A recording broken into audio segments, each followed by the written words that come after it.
بسم الله الرحمن الرحيم. السلام عليكم ورحمة الله تعالى وبركاته. كسر هذا مركز برنامج كي أنت كفو برنامج تحنا وعن إدين سوق بينه حلقة ما أنت وحمرتكو مروة نادية أو كم إذا بكرنا ذا كبد بعدي دجالك أدقنا أوجر إني كبكسو تحنون ككنسرك لهينا لا تلاسارتي مروة نادية أي مركي حنون كبكسو تأذنا باللاضي إني عاوزو ضدك كلا مساكين تا لدى لدعي أما خبر حنون ككنسرك أو أي وعي جلين يدير جلين أسمين جرتي dowladda Bahrain ayaa garatay in ay ku abaalmariso dadaalka iyo juhdiga faraha badan ee ugu jirta caawimaadda dadka la xanuunsanaya cudurka kansarka ayaa u qabatay barnaamijkan abaalmarinta. Waxaan barnaamijka maanta martida Marwa Naadiya u sheegnay inay la kulanto mid ka mid ah bukaanada isbitaalka. Asaatee waxaan u diyaarinay barnaamij intaas ka weyn. Waxaa la amray mid ka mid ah howlwadeennada inuu la soo hormaro gaarida curyaaminta ay ku fadhiistaan. Waxaa dhabarka dambe ee gaariga loogu qoray qoraaxi aad u la yaabtay oo ah Naadiya wayna kugu dayanaa.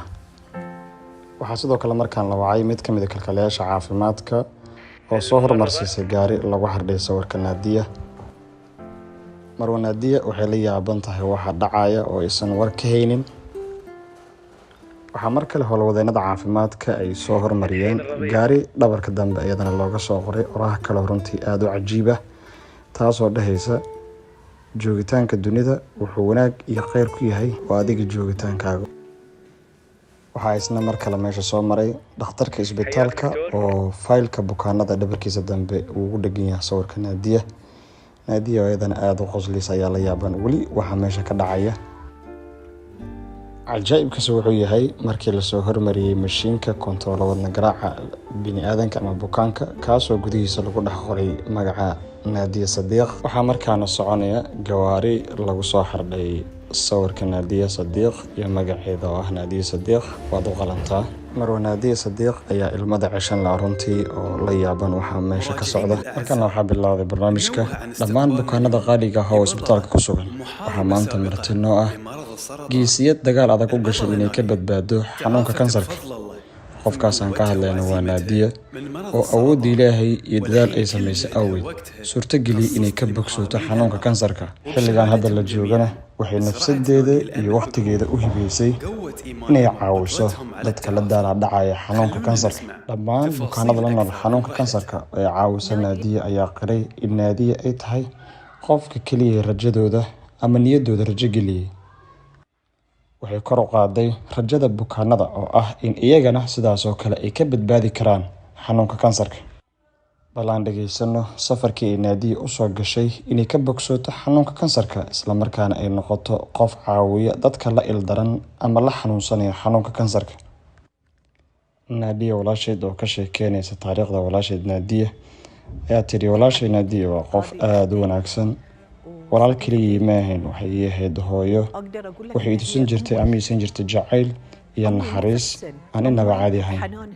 sidoo kale odayga qaba Naadiya ayaa leh Naadiya waa qof adag mar walbana waxay jeceshahay inay wajahdo xaalad kasta oo adag si ay uga gudubto.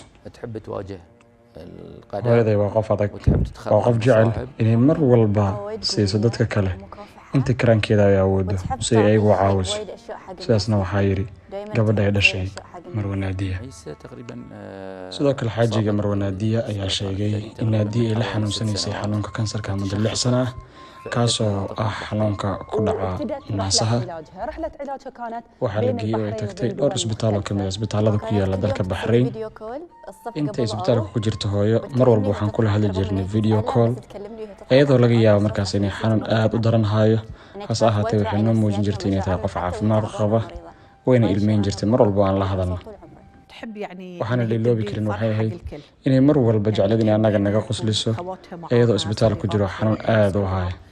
waxay ahayd waxaan marnaba ilaabi karin iyadoo xanuun aad u daran oo hayo ay mar walba waxay dhihi jirtay waan caafimaad qabaa alxamdulilah. waxay ahayd qof Ilaahay ku xiran aaminsan qadarta ku dhacaysa inaysan iyada ka weynayn.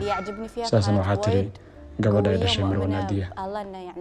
markii ka bogsootay xanuunka kansarka xaaskeyga waxay bilowday olole ah inay caawiso dadka kale ee la ildaran xanuunka kansarka. waxay sameysay Instagram account ay ugu talagashay inay ka wacyigeliso dhammaan dadweynaha reer Bahrain ee la daalaa-dhacaya xanuunka kansarka. waxay go'aansatay inta nolosheeda ka dhiman inay noqoto caawiya dadka la xanuunsanaya xanuunka kansarka ee cabsida badan ka qaba xanuunkaas, inay garab istaagto dadkaas xanuunsan isla markaasna ay siiso macluumaadka iyo informationka ay u baahan yihiin ee ku saabsan la tacaalidda iyo ka bogsashada xanuunka kansarka.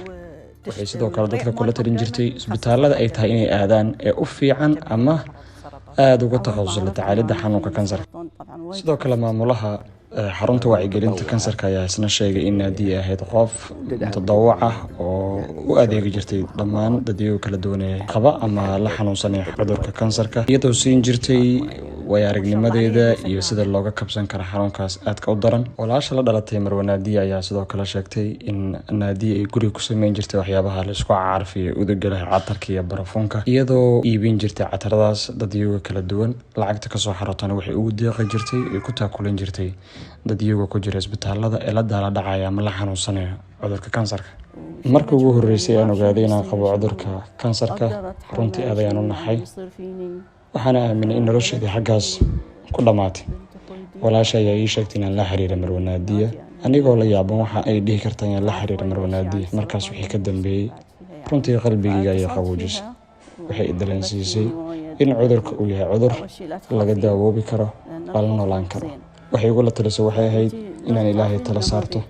cabsida iyo welwelka maahan wax iga yareyn kara inaan caafimaado ama bogsoodo. waxa kaliya aan u baahanahay waxay tahay inaan Ilaahay tala saarto. hooyaday waxay bilowday inay wacyigeliso dhammaan dadka qaba cudurka kansarka, iyadoo isticmaalaysay platformyada kala duwan ee social media, xaggaasoo ay ugu gudbin jirtay macluumaadka ku saabsan cudurka kansarka. waxa aan xasuustaa iyadoo dadka dhihi jirtay cudurkan waa cudur caadi ah, waxaa ka soo qaadan inuu yahay hargab, kaliya daawooyinkiina cuna, asagaa idinka bixi doona. la hadalka Nadia wuxuu ii ahay mid qalbigayga qaboojiyey. waxaa meeshaas ka baxay wixii aan ka aaminsanaa cudurka kansarka oo anigii haleelay. waxaan noqday qof degan, Ilaahay ku xiran, aaminsan in qadartu Ilaahay keenay tahay in lagu qanco. walaasha Nadia waxaa tahay qof adag, aad u wanaagsan, awooda inuu la dagaalo xanuunkan kansarka ah. hooyaday wanaageeda wuxuu ii ahay cilmi, sababtoo ah maalin walba waxaan ka baran jiray wax cusub, geesinimada, caawimaadda dad iyaga kale ee masaakiinta ah. waxaasoo dhan iyada ayaan ka bartay hooyaday. walaasha Nadia waxaa tahay qof adag, aad u wanaagsan. waxaan kaa codsanaynaa inaad halkaas ka sii wado dadaalkaaga oo aad sii laba jibaarto, mar walbana aad la socoto caafimaadkaaga, isla markaana aad sii wado caawimaadda dad iyaga kale ee masaakiinta ah. waxaan ku rajaynayaa caafimaad buuxa. Nadia, waad ku mahadsantahay inaad nagala shaqayso xarunta wacyigelinta kansarka. runtii aad ayaa u mahadsan tahay. waxaan Ilaahay kaaga rajaynayaa inuu abaalkiisa ku siiyo. walaasha Nadia, waxaan fariintan kaaga soo dirayaa qalbigayga. waan jeclaa inaan wax badan ku dhaho, laakiin ma awoodo, sababtoo ma garanayo waxaan wanaagaaga aan ku qiyaaso. waad mahadsan tahay. ilaahayna ha kula jiro, caafimaad taaman ha ku siiyo. ilaahay caafimaad ha siiyo dhammaan dad iyaga xanuunsan, gaar ahaan dadka u xanuunsanaya cudurka kansarka, gaar ahaan carruurta yaryar ee la xanuunsanaya cudurka kansarka, maadaama ay yihiin kuwa ugu nugul, isla markaana aan ogeyn waxa dhib iyo culays ay marayaan. ilaahay ha kula jiro Nadia, ilaahay ha kula jiro. waan hubaa in Ilaahay mar walba kula jira, sababtoo adiga bini'aadanka caawiya. Marwa Nadia ayaa markaan laga codsaday inay usoo degto dabaqa labaad ee hoose, xaggaas oo ay ku sugayaan dhammaan howlwadeennada isbitaalka si ay ugu muujiyaan wanaageeda laguna abaalmariyo.